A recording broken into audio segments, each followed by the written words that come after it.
안녕하세요. 평범한 개발자입니다. 이번 영상에서는 펑션에 대해서 알아볼 겁니다. 함수라고도 부르고요. 개발을 하면서 이 펑션을 사용할 수 있게 되면 코드를 모듈화 시킬 수 있게 돼요. 그래서 본격적으로 코드를 좀 체계적으로 짤 수 있는 단계가 된다, 이렇게 생각하시면 됩니다. 이 사이트에서 펑션에 대해서 잘 설명을 해주고 있어요. 근데 조금 아쉬운 점은 기초적인 내용을 설명하진 않습니다.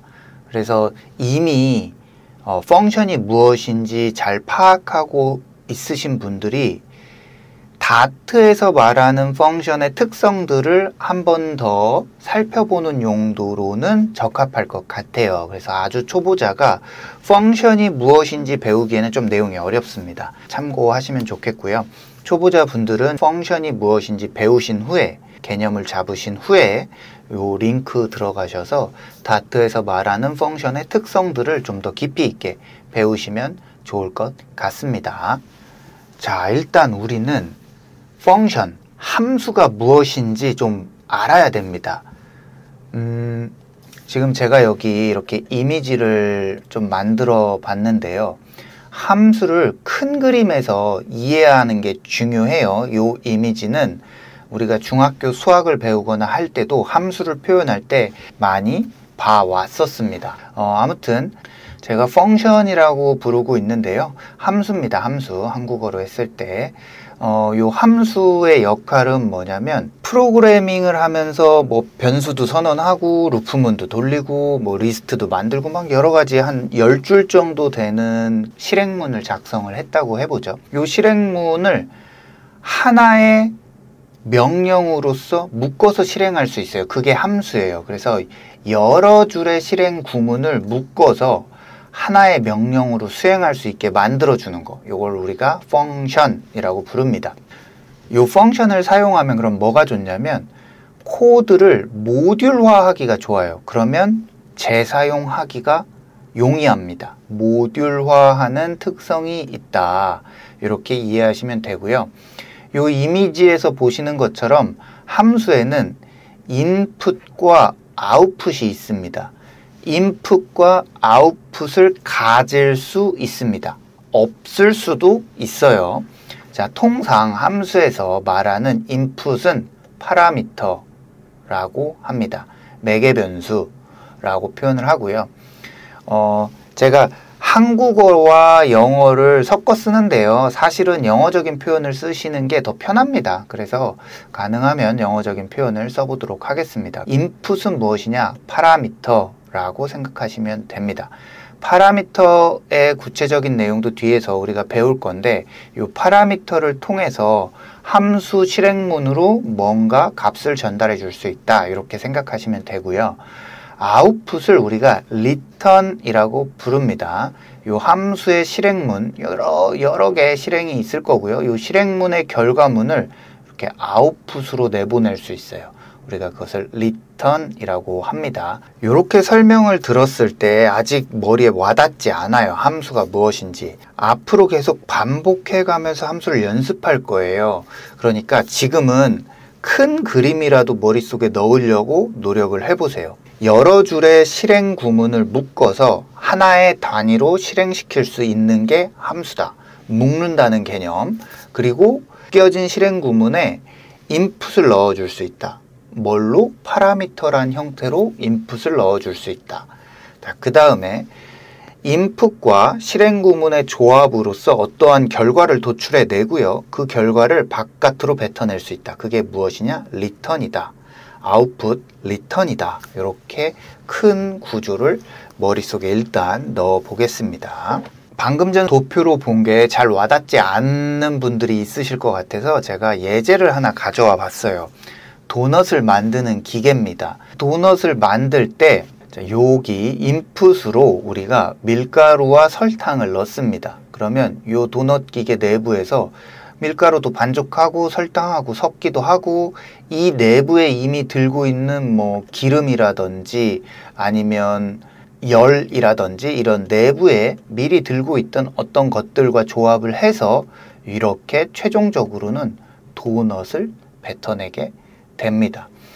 여기에 넣는 밀가루나 설탕의 색상, 품질에 의해서 아웃풋, 리턴이 바뀔 수 있어요. 이 도넛의 맛이라든지 뭐 색상이 조금씩 바뀔 수 있게 되는 겁니다. 이런 구조를 우리가 함수라고 하는 것입니다. input, 실행구문. 실행구문은 사실 우리가 알지 못해도 상관없죠. 네. 안에서 내부적으로 어떻게 돌아가는지 몰라도 됩니다. 인풋을 넣어주고요.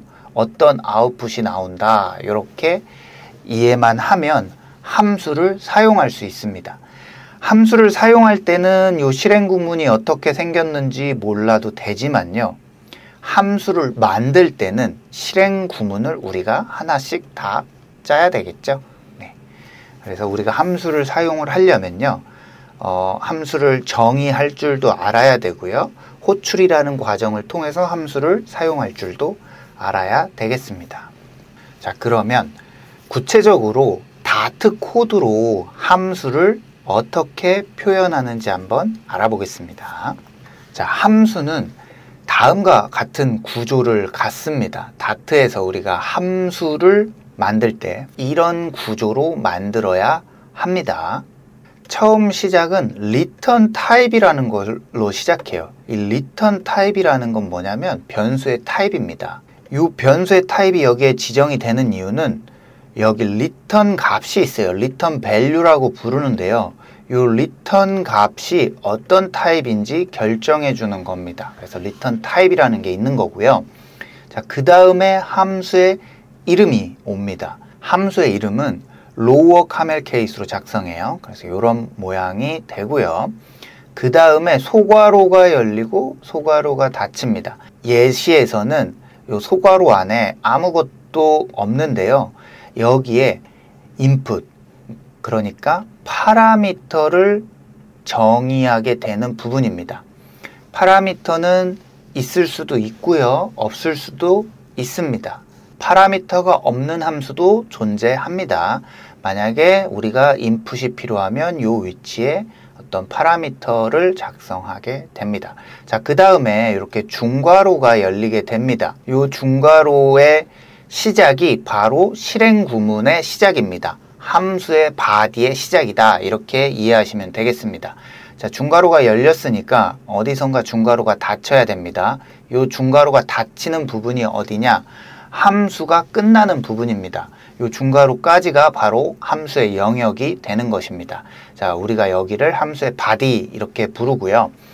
이 중괄호 사이에 실행 코드를 작성합니다. 실행 코드는 여러 줄이 될 수 있고요. 여기 실행 코드에서 계산된 어떤 결과가 여기 return value로서 아웃풋으로 제공되게 됩니다. 이 값이 함수의 바깥으로 나가는 값이다. 이렇게 이해하시면 되겠습니다. 요만큼을 우리가 함수의 정의다. 이렇게 표현을 합니다. return type, function name, 파라미터, 그 다음에 실행구문, 그 다음에 return value, 이렇게 함수가 구성됩니다. 요 구성 모양 전체를 함수의 정의 이렇게 표현을 하고요. 자, 정의된 펑션을 우리가 실행시킬 때는 함수 이름을 기반으로 해서 이런 모양으로 작성합니다. 함수 이름을 작성하고요. 여기 소괄호를 열고 닫고 하는 형태로 함수를 실행시킬 수 있어요. 이것을 우리가 함수 호출이라고 부릅니다. 이렇게 함수를 호출을 하면 정의되어 있는 함수 구문이 수행이 됩니다. 그리고 어떤 아웃풋 값을 내보낼 수 있게 되는 것입니다.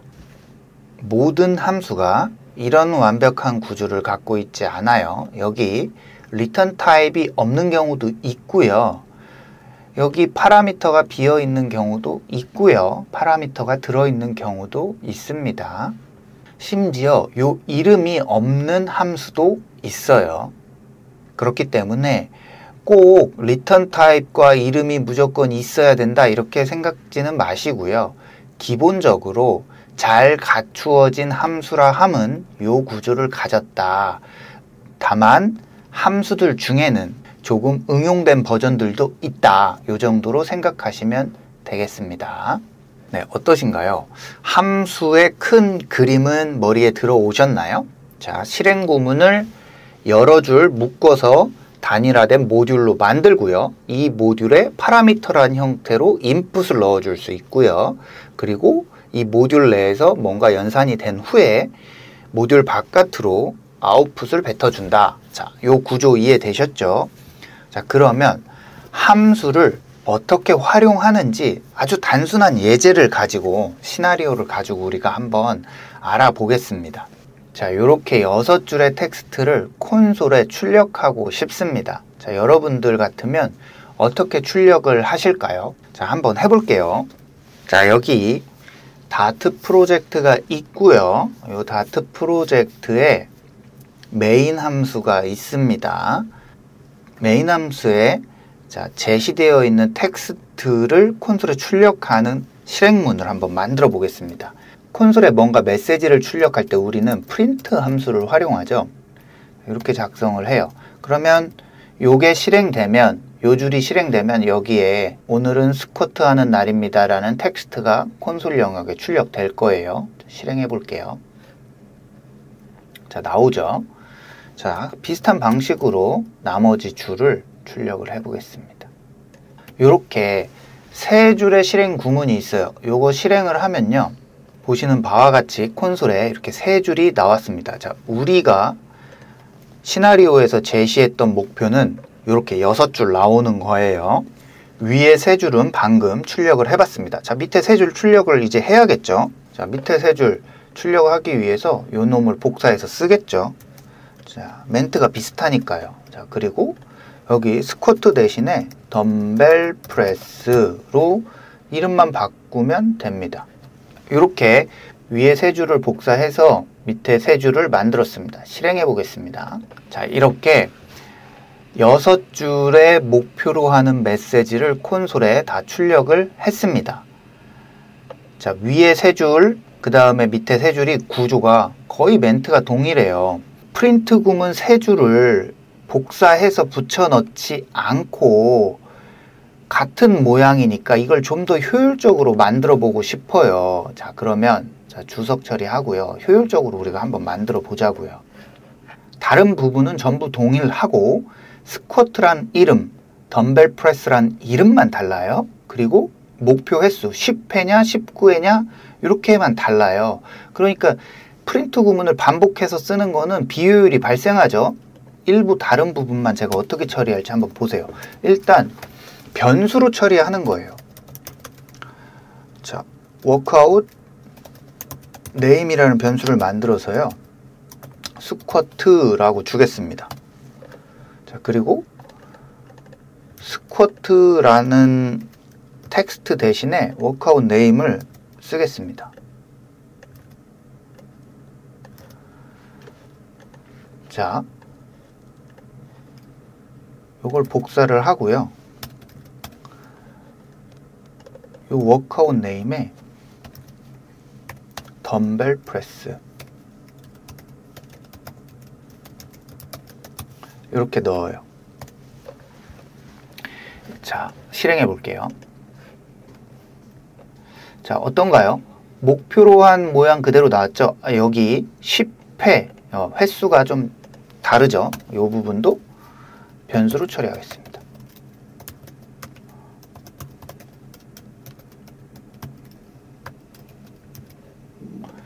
자, 실행해 볼게요.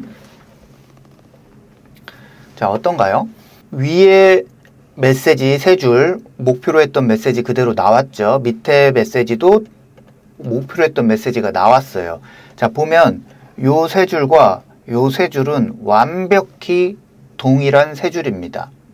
그렇죠? 자, 우리가 덤벨 프레스라는 운동이 아니라 예를 들면 셋업이라는 운동을 추가하고 싶으면 그냥 프린트 구문 똑같이 가져다가 한 줄 복사하고요. 변수 값만 바꿔주면 이제 운동 개수에 상관없이, 운동 종목의 수에 상관없이 원하는 만큼 출력할 수 있게 되는 겁니다. 자, 보세요. 셋업이라는 것도 바로 우리가 짜놓은 그 구조에 맞춰서 셋업이 바로 나왔죠. 자, 100% 동일한 코드가 3번 반복되고 있습니다. 네, 동일한 코드를 반복시키는 비효율이 있을 이유가 없습니다. 그래서 이 녀석을 3줄의 명령을 묶어서 하나의 함수로 만들어 볼 거예요. 자, 함수를 작성할 때는 이 메인 함수가 끝나는 부분 밑에서 작성을 해주시면 됩니다. 물론 메인 함수 안쪽에도 함수를 넣을 수 있는데 그건 응용 버전이라고 생각하시면 돼요. 우린 일단 기초 버전을 다 익힌 후에 나중에 응용 버전을 해보면 되는 거니까요. 기초 버전 먼저 해보겠습니다. 메인 함수 바깥쪽에 함수를 작성합니다. 자, 함수를 작성할 때는 제가 도표에서 말씀드린 그 구조대로 작성하시면 돼요. 도표 한번 리마인드 하겠습니다. 자, 요 구조대로 함수를 작성하면 되는 겁니다. 작성을 한번 해볼게요. 가장 처음에 return type이라고 있어요. 자, return type은 함수에서 아웃풋이 필요할 때 작성하는 건데요. 지금 작성할 함수는 일단은 아웃풋이 없기 때문에 return type 작성하지 않겠습니다. return type 다음에는 함수명, 자, 함수명 doWorkout이라는 함수명을 주겠습니다. 함수명은 로어 카멜 케이스로 작성을 하고요. 그 다음에 파라미터 영역 소괄호, 지금 이 함수는 파라미터가 없기 때문에 파라미터 영역을 비워두겠습니다. 일단은 파라미터 영역 다음엔 뭐죠? 함수의 body. 네, 이렇게 함수를 작성했습니다. 그 다음에 함수의 body가 끝나는 부분에 return 키워드가 들어가면서 값을 아웃풋을 줄 수 있죠. 자, 우리는 아웃풋이 없는 함수를 작성할 거기 때문에 일단은 return 없는 이런 함수를 만들어 보겠습니다. 자, 이렇게 함수가 완성이 됐고요. 이것도 함수입니다. 함수의 정의 맞고요. 자, 여기서 함수의 return 타입을 비워뒀어요. 비워둬도 되지만 명확하게 명시적으로 작성한 게 더 좋은 작성법입니다. 그래서 return이 없다는 의미로 void라는 키워드를 주면 더 좋습니다. void라는 키워드를 빼도 되지만 명시적으로 이 함수는 return이 없어 라는 의미의 void를 넣어주는 게 더 좋습니다.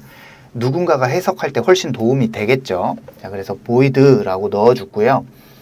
여기 반복되는 요 3줄 가져다가 함수에 넣었습니다. 자, 함수에 넣으니까 요 workout name과 workout goal 부분이 에러가 발생을 해요. 왜 에러가 발생을 하냐면요. workout name이라는 변수는 main이라는 함수 영역 내에서 선언되어 있습니다. 그래서 요 변수가 동작할 수 있는 영역은 요 main이라는 함수의 중괄호 내에서입니다. 요게 main이라는 영역에 종속되어 있는 변수인 거예요.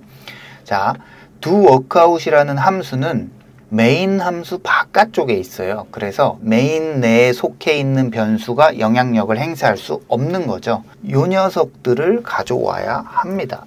자, 요렇게 변수를 한 번 더 선언을 해줬습니다. 자, 그러면 스쿼트 하는 날, 요 스쿼트 운동에 관련해서는 요 프린트 구문이 제대로 동작할 거예요. 자, 그래서 요 함수를, 자, 여기 스쿼트 구문 대신에 doWorkout을 호출하겠습니다. 한번 실행해 보겠습니다.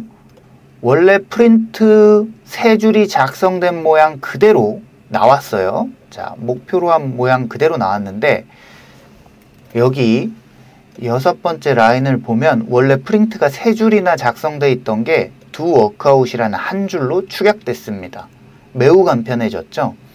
doWorkout을 정의한 부분으로 가보면 여전히 프린트 구문이 3줄이 들어 있습니다. 네. 하지만 우리가 doWorkout을 활용하는 부분에는 이렇게 한 줄로 완료가 되는 것입니다. 이 doWorkout을 호출하면 스쿼트 하는 날입니다 라는 메시지가 3줄이 나오는 거예요. 자, 밑에 덤벨 프레스 부분도 있죠. 덤벨 프레스 부분도 이 함수를 한번 활용해 보겠습니다. 이 3줄 대신에 do workout을 부르는 거예요. do workout을 부르면 어디로 가냐? 여기 do workout이 정의된 부분으로 가죠. 정의된 부분으로 가면 스쿼트 하는 날이 나올 거예요. 자, 시작을 해볼게요. 첫 번째 스쿼트 하는 날 나오는 건 우리가 원하는 겁니다. 근데 두 번째는 덤벨 프레스 하는 날이라고 나와야 되는데 스쿼트 하는 날이라고 나오는 거예요. 네, 요거는 원하는 내용이 아니죠. 자, 여기가 덤벨 프레스가 나오게 하려면 여기 변수 값을 덤벨 프레스로 바꿔주면 될 것 같아요. 그런데 문제가 있죠. 여길 만약 덤벨 프레스로 바꾸면 요 위에도 덤벨 프레스로 바뀔 거예요.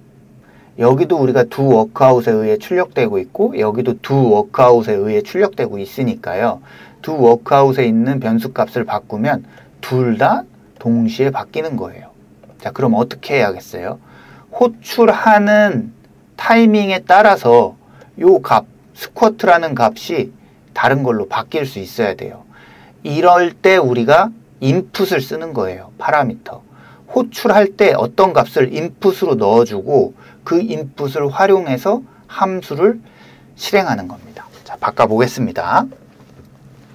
자, 여기 workout name과 workout goal이라는 값을 함수 내에 변수로 처리를 해 놓으면 요 값을 외부에서, 함수 외부에서 변경할 수 없습니다. 함수 외부에서 변경하기 위해서는 요 녀석을 파라미터 영역에 넣어줘야 됩니다. 자, 이렇게 넣어주면요. 되고요. 자, 이렇게 넣어주겠습니다. 자, 스쿼트와 10이라는 값을 제가 지웠어요. 파라미터 영역으로 변수를 올리면서. 이 파라미터를 활용하는 방법은 뒤쪽에서 제가 설명을 해드릴게요. 지금 단계에서는 일단 변수를 파라미터 영역으로 바꿨다, 이렇게 생각하시면 됩니다. 자, 그러면 여기 함수를 호출하는 부분에 에러가 나오고 있습니다. 자, 여기 함수를 정의하는 부분에서 파라미터 2개가 추가됐습니다. 이렇게 파라미터를 추가하면 함수를 호출할 때도 요에 상응하는 어떤 값을 넘겨줘야 됩니다. 여기에 값을 넘겨주겠어요.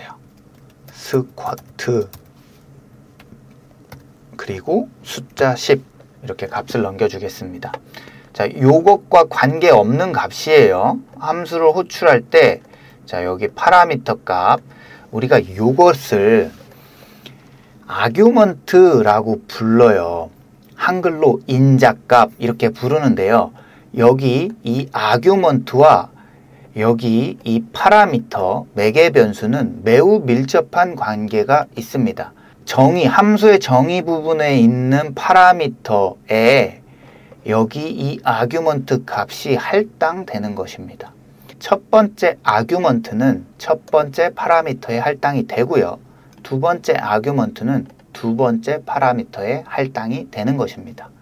그래서 요 스쿼트라고 쓰여진 값은 workout name에 할당이 될 거고요. 10이라는 값은 workout goal에 할당이 될 겁니다. 이렇게 스쿼트 부분을 함수로 처리했고요. 자, 덤벨 프레스 부분도 같은 함수를 이용하겠습니다. 자, 이렇게 덤벨 프레스 부분을 처리했어요. 자, 나머지는 일단 주석 처리해 볼게요. 자, 이렇게 주석 처리를 하게 되면 이 변수도 더 이상 필요가 없어집니다. 자, 스쿼트 3줄을 출력하기 위해서 함수 1줄만 호출해주면 됩니다. 그러면서 인풋 값을 2개 넣어주는 거예요. 덤벨 프레스 3줄을 출력하기 위해서 함수 do workout을 호출해주는데 호출해주면서 아규먼트 2개를 넘겨주면 됩니다. 실행해 볼게요. 일단 어떤가요? 자, 3줄이 나왔습니다. 스쿼트에 관련된 메시지 3줄이 나왔고요. 두 번째는 덤벨 프레스에 관련된 메시지 3줄이 나왔습니다. 자, 셋업 출력하고 싶으면 어떻게 하죠? 아까는 이렇게 여러 줄을 작성해야만 셋업을 출력할 수 있었는데 지금은 두 워크아웃 한 줄만 호출해 주면 됩니다. 대신 아규먼트를 내가 원하는 값을 넣어주는 거죠. 시덥 22회. 자, 실행해 보겠습니다. 어떤가요? 자, 스쿼트, 덤벨 프레스, 시덥. 자, 같은 구조에서 특정 값들만 딱 바뀌어서 출력되고 있어요. 네. 자, 두 워크아웃을 보면 이렇게 함수가 동작을 하고 있는 것이죠. 자, 함수를 왜 써야 되는지, 파라미터를 왜 써야 되는지 이제 조금 납득이 되시나요? 자, 이렇게 하게 되면 운동을 10개, 시덥 다음에 뭐 러닝, 조깅, 뭐 또 뭐가 있을까요? 벤치프레스 이런 걸 추가한다고 해보죠. 그러면 과거 같으면 운동 하나 추가할 때마다 3줄씩 프린트 구문이 여기 쭉 쌓여야 됩니다. 3줄씩. 이쪽에 이렇게 3줄씩 프린트 구문이 쭉 쌓여야 돼요. 그쵸? 그런데 만약에 두 워크아웃이라는 함수를 통해서 모듈화를 해놓으면 그냥 함수 호출만 하나 추가하면 운동 종목 1개가 추가가 되는 거예요. 훨씬 효율적이죠. 그리고 또 다른 장점은 뭐냐면 이 두 워크아웃의 세부적인 구조를 모르는 어떤 개발자들도 두 워크아웃을 활용할 수 있습니다. 네. 그래서 2명의 개발자가 개발을 해요. 운동에 관련된 건 A라는 개발자가 하고요. 그 다음에 음식에 관련된 거, 다이어트 음식에 관련된 건 B라는 개발자가 개발을 합니다. A라는 개발자가 엄청 복잡한 코드로 뭔가 실행 구문을 만들어 놓고 B라는 개발자에게 사용하도록 하기 위해서 함수로 묶어서 함수 사용법만 전달했어요. 함수명과 파라미터만. 그럼 B라는 개발자는 이 함수가 내부에서 어떻게 동작하는지 고민할 필요 없이요. A라는 개발자가 알려준 함수명으로 호출만 하면 해당 함수의 기능을 쓸 수 있는 거예요. 그 내부를 잘 모르더라도. 이렇게 되면 서로 어떤 영역을 분리해서 개발을 하기 굉장히 용이하겠죠. 네, 이렇게 모듈화하기가 굉장히 좋습니다. 그럼 리턴에 대해서도 우리가 한번 실습을 해볼게요.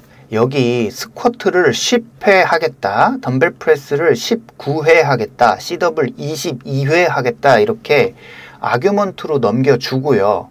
파라미터가 워크아웃 골이라는 변수로 해당 값을 받아서 실행 구문에 사용을 하고 있습니다. 자, 목표 횟수를 만약에 이렇게 함수 호출할 때 넘겨받지 않고 함수 내부에서 랜덤하게 우리가 가져온다고 한번 해보죠.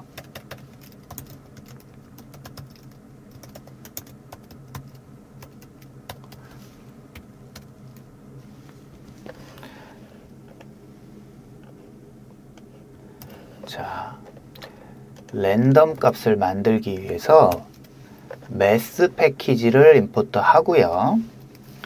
여기 이 워크아웃 골은 랜덤하게 어떤 값이 나온다고 해보죠. 자, 이렇게 생성하면 랜덤 값이 나옵니다. 랜덤 값을 어떻게 만드는지는 나중 문제고요. 지금은 리턴에 대해서 연습하고 있다 이렇게 생각하시면 돼요. 자, 이렇게 작성을 하면 1부터 99까지의 숫자 중에 랜덤 값으로 워크아웃 골이 생성됩니다. 스쿼트, 덤벨 프레스, 시덥 3개의 운동이 있어요. 몇 회? 자, 지금 이제 여기 10회를 내가 결정하는 게 아니라 컴퓨터가 결정해줘요. 그럼 그 횟수만큼 운동을 하는 거라고 해보죠. 자, 이 10회 대신에 랜덤 값이 나올 거예요. 한번 해보죠. 자, 어떤가요? 스쿼트는 18번 수행을 해야 되고요. 덤벨 프레스는 4회, 시덥은 35회가 수행이 돼요. 자, 이렇게 출력이 쭉 되는데요. 문제는 자, 여기에서 자, 메인 함수입니다. 메인 함수에서 제가 이렇게 작성하고 싶어요. 요 스쿼트를 몇 회 했는지 메인 함수에서 알고 싶은 거예요. 덤벨 프레스를 몇 회 했는지 메인 함수에서 알고 싶어요. 자, 어떻게 알 수 있어요? 자, 정리해서 말아보면 요 워크아웃 골이라는 변수 값을 요 메인에서 알고 싶은 거예요. 자, 이럴 때 아웃풋을 쓰는 겁니다. 리턴 값을 쓰는 거예요. 자, 한번 보죠. 리턴이 없는 두 워크아웃이라는 함수에 이제 리턴을 주겠습니다. 자, 인트 값, 그쵸? 운동 횟수니까 인트 값을 리턴할 거고요. 리턴 키워드 뒤에 리턴할 값, 워크아웃 골이죠. 자, 이렇게 작성을 하면 이 워크아웃 골이 함수 바깥으로 나갑니다. 어디로 나가냐? 함수를 호출한 부분으로 나갑니다. 그러면 이렇게 하면 되겠죠. 자, 함수를 호출한 부분으로 나가는 그 값을 어떤 변수에 담아주는 거예요. 뭐 예를 들면 workout 골 1 이렇게 요 변수에 담고요. 덤벨 프레스는 골 2, 셋업은 골 3이라는 변수에 담는 거예요. 자, 그러면 요게 호출되는 시점으로 아웃풋이 나오니까 그 아웃풋이 워크아웃 골 3에 저장될 거예요. 그러면 요 값을 여기서 출력해 주면 되는 겁니다. 랜덤하게 생성된 운동 목표 횟수를 이렇게 메인 함수에서 받아서 프린트를 출력할 수 있는 거예요. 자, 한번 출력해 볼게요.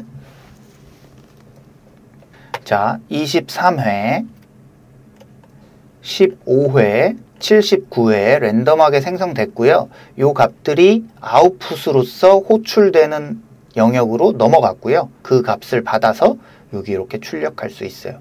이렇게 리턴 값을 활용할 수 있는 겁니다. 함수라는 게 조금 복잡해서 제가 오늘은 차근차근 예시를 만들어서 한번 보여드렸어요. 왜 함수가 필요한지, 왜 파라미터가 필요한지, 왜 리턴 값이 필요한지 우리가 단순한 함수 예제로 한번 알아봤던 것입니다. 자, 하나만 더 우리가 알아보고 개념 설명을 마치도록 하겠습니다. 함수에 인풋을 넣을 때 파라미터를 통해서 인풋을 넣을 수 있었죠. 파라미터를 작성하는 방법이 크게 이렇게 세 가지가 있습니다.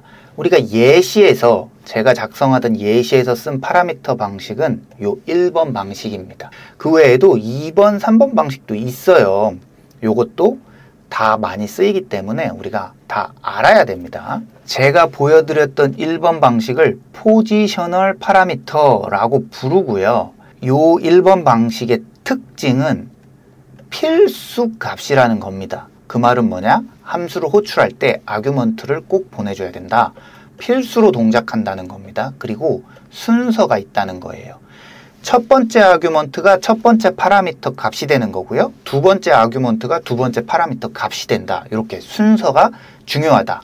이런 걸 우리가 포지셔널 파라미터라고 부릅니다. 자, 예제 한번 볼게요. 자, do workout이라는 함수가 있고요. 이 함수는 return이 없습니다. 자, 파라미터 영역만 보는 거예요. 지금 우리는 이 슬라이드에서 파라미터를 중요하게 보고 있는 거니까. 자, 요 do workout이라는 함수는 총 2개의 파라미터가 있습니다. 첫 번째 파라미터는 스트링 타입 day라는 변수명을 가졌고요. 두 번째 파라미터는 스트링 타입인데 널이 들어갈 수 있어요. workout name이라는 변수명을 가졌습니다. 파라미터가 2개 있는 거예요. 그러면 함수를 호출할 때 아규먼트도 2개가 있어야 되는 겁니다. 자, 여기 한번 보세요. 여기는 이제 함수를 호출하는 부분이죠. do workout이라는 함수를 호출하면서 월요일 널이라는 아규먼트를 보내주고 있어요. 자, 포지셔널 파라미터 방식은 필수로 동작하고 순서가 중요하다고 했습니다. 순서가 중요하기 때문에 여기 첫 번째 요 아규먼트 월요일은 요 day라는 파라미터에 할당되고요. 두 번째 아규먼트 null이라는 값은 workout name에 할당되는 것입니다. 요 null이라는 건 가나마나 아무 의미가 없죠. null은 없는 값이니까. 그래도 포지셔널 파라미터를 정의를 했다면 아규먼트로 무조건 넘겨줘야 됩니다. 넘겨주지 않으면 에러가 나요. 필수로 동작하기 때문에 널이더라도 넘겨줘야 되는 겁니다. 자, 두 번째 예제를 한번 보죠. do workout을 호출하는데 첫 번째 아규먼트 값은 넘겼는데 두 번째 아규먼트는 넘기지 않았어요. 그럼 어떻게 되냐? 여기 빨간 줄 보이시죠? 네, 아규먼트가 하나 없다. 파라미터는 2개가 정의되어 있는데 아규먼트는 1개니까 이거는 안 된다.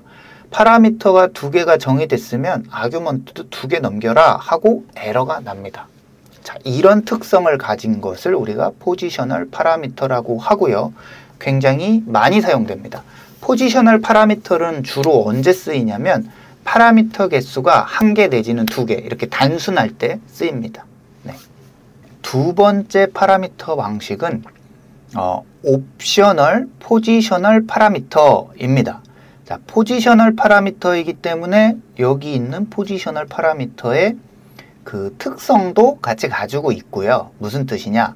순서가 있다는 특성을 같이 가지고 있는 것입니다. 그런데 옵셔널이라는 키워드가 붙었어요. 그래서 필수는 아닐 수도 있다. 이런 의미가 됩니다. 자, 이 두 번째 방식의 표현법은 대괄호 키워드로 표현을 합니다. 그리고 옵셔널이기 때문에 파라미터는 정의되어 있더라도 아규먼트를 보내줘도 되고 안 보내줘도 되고 이렇게 옵셔널하게 선택할 수 있습니다. 하지만 순서는 중요합니다. 네. 그리고 디폴트 밸류를 줄 수 있고 또는 널러블로 선언할 수 있습니다. 자, 한번 예제로 보겠습니다. 이게 무슨 뜻인지. 자, 파라미터를 어떻게 선언하냐? 자, 요 day라는 녀석은 대괄호 안에 안 들어있죠? 그러니까 요 녀석은 1번 방식으로 동작한 거예요. 포지셔널 파라미터로. 자, 옵셔널 포지셔널 파라미터로 동작한 건 여기 요 대괄호 안쪽에 있는 녀석들입니다. 자, 대괄호 안쪽에 있는 게 옵셔널 포지셔널 파라미터고요. 그렇기 때문에 값을 넣어줘도 되고 안 넣어줘도 되는 것입니다. 자, 스트링 타입 널을 받을 수 있는 모드라는 변수가 있고요. 또 스트링 타입 워크아웃 네임이라는 변수가 있어요. 이 녀석은 널을 받을 수 없지만 디폴트 값이 있습니다. 그래서 널을 받지 않고 값이 없을 경우는 무조건 이 디폴트 값을 이 변수에 할당하게 됩니다. 자, 앞에 이 녀석은 포지셔널 파라미터 1번 방식입니다. 무조건 값이 들어가야 돼요. 그래서 월요일이라는 값은 무조건 넣어줘야 됩니다. 안 넣어주면 에러입니다. 뒤에 있는 두 개의 변수는 옵셔널이에요. 넣어줄 수도 있고 안 넣어줄 수도 있습니다. 상황에 따라서. 자, 그래서 이렇게 값 두 개를 다 넣어주는 건 당연히 오케이, 잘 동작하겠죠.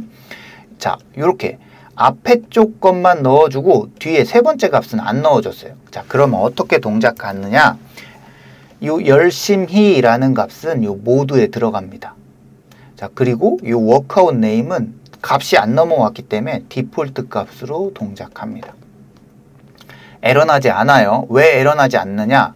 옵셔널이기 때문에 요 워크아웃 네임 값은 안 넘어와도 괜찮다. 이렇게 우리가 정의한 거예요. 자, 세 번째 예제 한번 볼게요. 자, 월요일이라는 값은 안 넘기면 에러입니다. 얘는 포지셔널 파라미터 1번 방식이기 때문에 필수적으로 넘기고요. 자, 두 번째, 요 모드라는 값은 안 넘기고 싶어요. 내가 아규먼트에서 모드는 필요 없어서 안 넘기고 싶고 워크아웃 네임은 넘기고 싶어요. 자, 그런데 요 두 번째 방식의 파라미터 방식은 순서가 중요하다고 했잖아요. 그래서 모드를 안 넘기고 워크아웃 네임만 넘길 방법이 없습니다. 순서가 중요하기 때문에 얘를 안 넘기고 얘만 넘기면 요 녀석이 모드에 들어가게 되는 거예요. 순서적으로. 그래서 널이라도 무조건 넘겨야 됩니다. 여기를 채우는 거예요. 채워요. 널로 채우고요. 그 다음에 스쿼트를 여기 넣는 겁니다. 네, 이렇게 응용해서 쓸 수도 있습니다. 자, 이런 방식을 우리가 옵셔널 포지셔널 파라미터 방식이라고 합니다. 자, 세 번째 방식은 뭐냐면 네임드 파라미터 방식이라고 우리가 부르고요. 중괄호로 표현을 합니다. 이 녀석 역시 옵셔널입니다. 넣어줘도 되고 안 넣어줘도 됩니다. 자, 넣어줘도 되고 안 넣어줘도 된다. 이 의미는 뭐냐면 파라미터는 정의가 되어 있는데 아규먼트는 넣어줘도 되고 안 넣어줘도 된다. 이런 의미입니다. 이 녀석은 순서가 없습니다. 파라미터가 1, 2, 3으로 정의되어 있는데 3, 2, 1로 보내도 상관없다는 겁니다. 네, 순서가 없고요. 다만 이 녀석은 키 밸류 형태로 사용을 합니다. 자, 어렵지만 한번 예제를 보면 쉽게 이해할 수 있습니다. 자, 중괄호로 정의를 하고요. 중괄호 안쪽에 이렇게 변수를 정의를 합니다. 자, 스트링 타입 day, 스트링 타입 워크아웃 네임을 정의를 했어요. 자, 키 밸류로 값을 사용한다고 했습니다. 아규먼트를. 그래서 어떻게 사용하냐면 요 파라미터에 정의한 변수명이 키로서 동작하고요. 밸류를 이렇게 뒤에 넣어줍니다. 그러면 요 day라는 요 파라미터에 월요일이라는 값이 들어가게 되는 거예요. 그래서 이렇게 넣으면 요 day라는 파라미터가 월요일이라는 값을 받게 됩니다. 여기도 마찬가지로 day가 월요일을 받고요.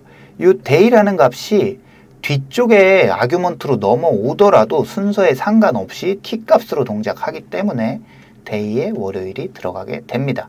그래서 순서가 중요하지 않고요. 키 값이 중요한 방식입니다.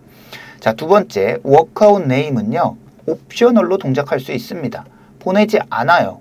네, 월요일이라는 값만 보냈고요. workout name은 안 보냈어요. 에러나지 않아요. 문제 없어요. 이 workout name은 널로 동작하겠죠. 값을 보내지 않으면.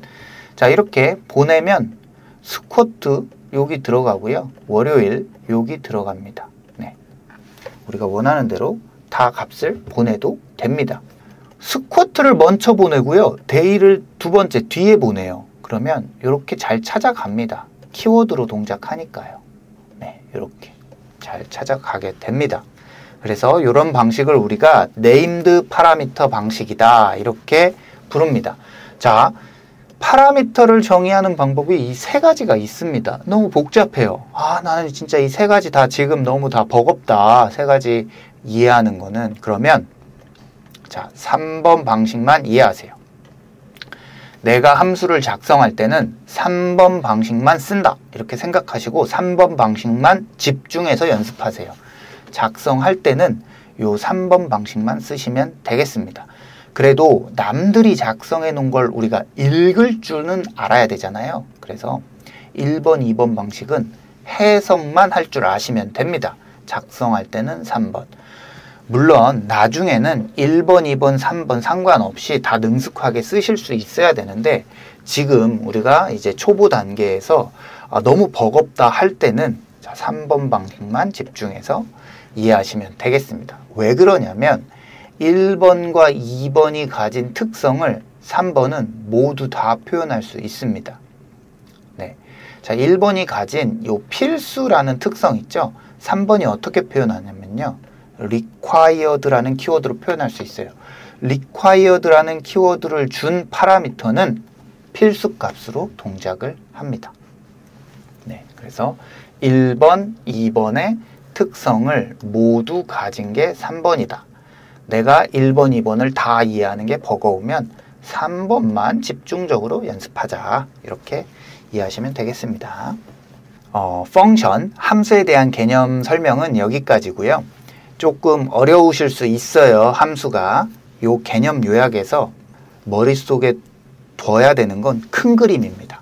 인풋이 있고 실행 구문을 묶어서 모듈화 시키고 아웃풋이 있는 요 큰 그림 외우시고요. 그 다음에 함수를 정의하는 그 구조, return type, 함수명, 파라미터, 함수 바디.